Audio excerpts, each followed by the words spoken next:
In hierdie video gaan ons algemene trigonometrie bespreek deur te begin met basiese hersiening en dan gaan ons kyk na die oplos sonder die gebruik van 'n sakrekenaar van 'n triegverhouding met 'n paar beperkings wat daarbey ingesluit is tesame met 'n skets.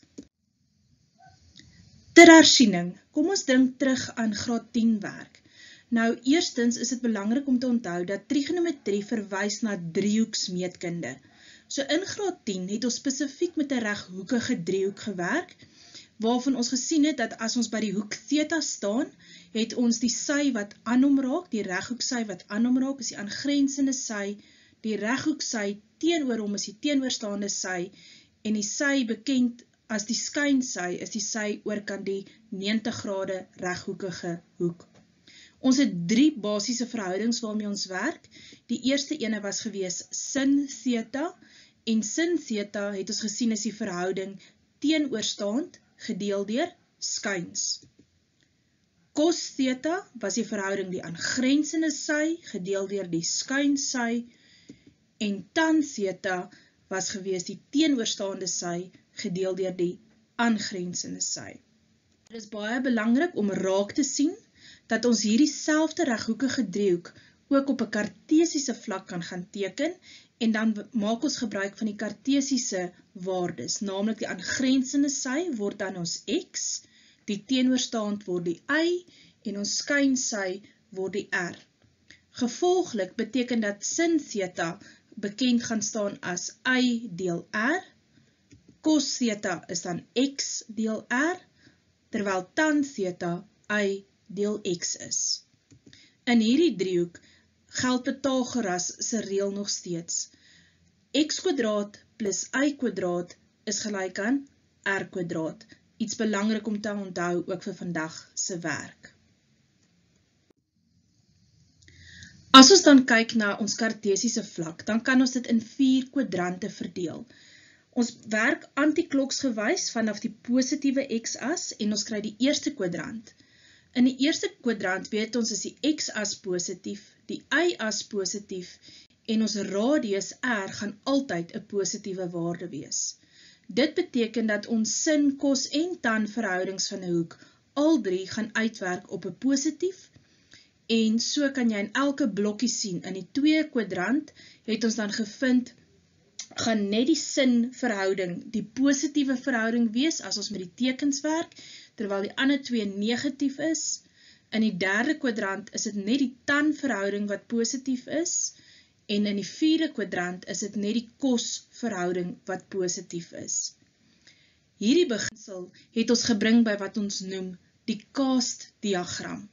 So as ons die 4 kwadrante het, onthou ons werk antikloksgewys, 0 tot 90 is die eerste kwadrant, 90 tot 180 tweede kwadrant, 180 tot 270 die derde kwadrant, en 270 tot 360 die vierde kwadrant. In die eerste kwadrant het ons gesien is al die verhoudings positief, in die tweede kwadrant was slegs sin, derde kwadrant slegs tan, en die vierde kwadrant slegs cos, en gevolglik verwys ons na dit as die cast diagram.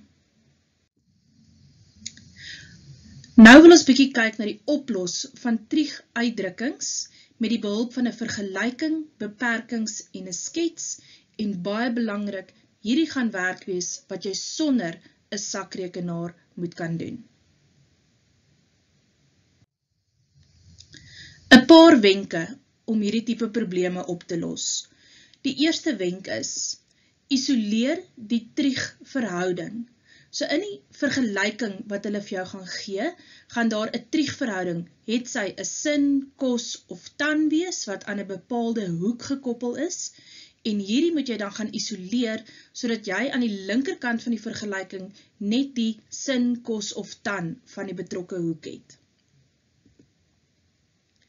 Daarna gaan jy die kwadrant identifiseer met behulp van die cast-diagram, waarin jy jou skets moet gaan teken, en hier is 2 stappe. Eerstens gaan jy die triegverhouding wat jy in die heel eerste punt geïsoleer het, gaan jy gebruik. Tweedens gaan jy enige ekstra inligting en of beperking wat hulle vir jou gee, gebruik. Nadat jy die kwadrant geïdentifiseer het, gaan jy die skets teken. Baie belangrik, jy moet nie 'n driehoek op jou skets teken nie. Jy moet slegs die radius, met ander woorde die skuinsy, met 'n hoek wat aangedui word vanaf die positiewe x-as. Dan moet jy ook hierdie radius se eindpunt gaan skryf as 'n koördinaat en op die radius skryf jy die waarde van die radius neer. Daar gaan gewoonlik 'n onbekende waarde wees wat jy dan met behulp van Pythagoras moet uitwerk. So het sy die x, die y of die r gaan onbekend wees. Nadat jy dit uitgewerk het, gaan jy dit op die skets aandui, met ander woorde jy gaan die skets voltooi en dan beantwoord jy die vraag wat hulle vir jou vra.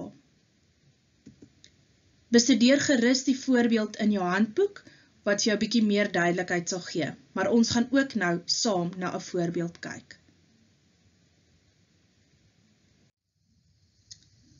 Kom ons kyk na hierdie voorbeeld. Daar word vir ons eerstens 'n triegvergelyking gegee. -5 sin theta is gelyk aan 4 en 'n beperking theta is elemente van 90 grade tot en met 270 grade. So as ons terugdink aan die wenke, was die eerste wenk gewees om te isoleer. So ons moet in die vergelyking die sin theta alleen gaan isoleer. Wat staan saam met die sin theta? Is die -5, so ons deel met die -5 en ons kry dan sin theta is gelyk aan -4/5. Nou moet ons die kwadrant gaan identifiseer. Om dit te doen, moet jy nou na daai geïsoleerde vergelyking kyk, as ook na die beperking. Kom ons begin met die vergelyking. Sin theta is negatief. Hier hoef jy nou nie spesifiek oor die waardes te bekommer nie, ons wil na die teken kyk. Nou in watse kwadrante weet ons is sin theta negatief? Ons weet, dit is in die derde kwadrant en in die vierde kwadrant wat ons gaan kry dat sin negatief is.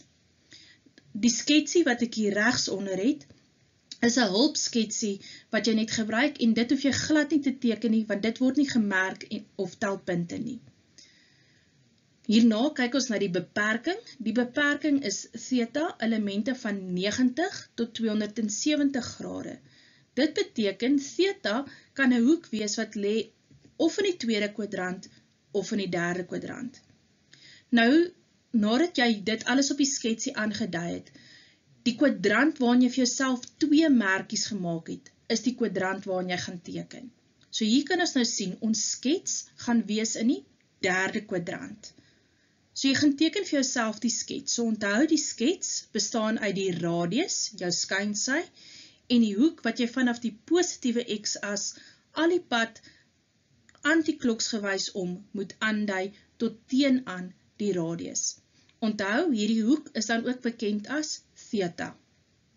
Die inligting wat ons langs so reeds kan inskryf, kom van daai sin theta is gelyk aan -4/5.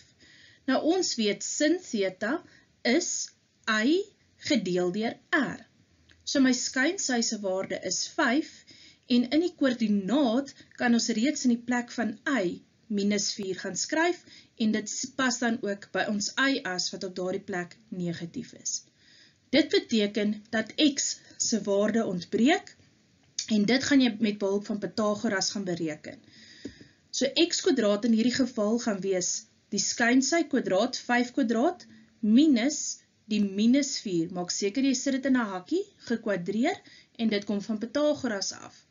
As jy dit dan gaan uitwerk, gaan jy kry dat x gaan gelyk wees aan, baie belangrik, -3.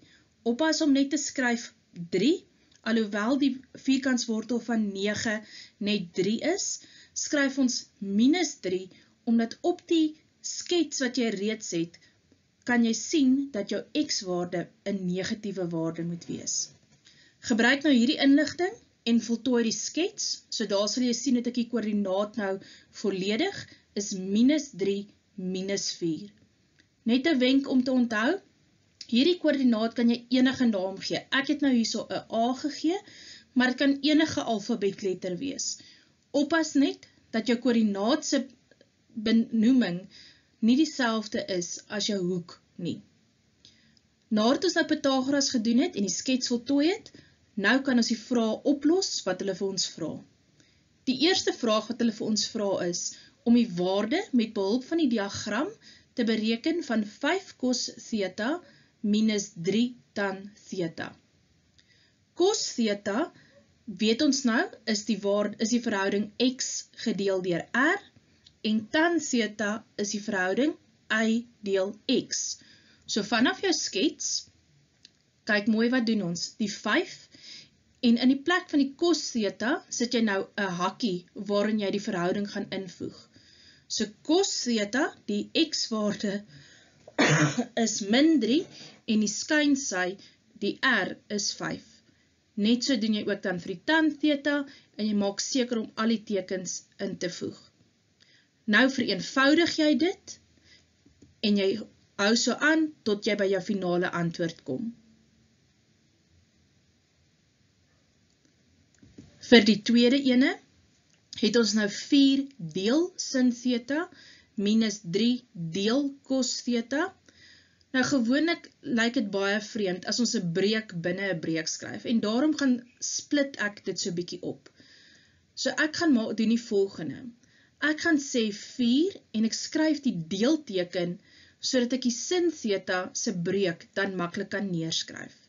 So 4 deel, min 4 op 5 in hakkies geskryf, minus, en ek doen dieselfde met die tweede term, 3 gedeel deur, min 3 op 5.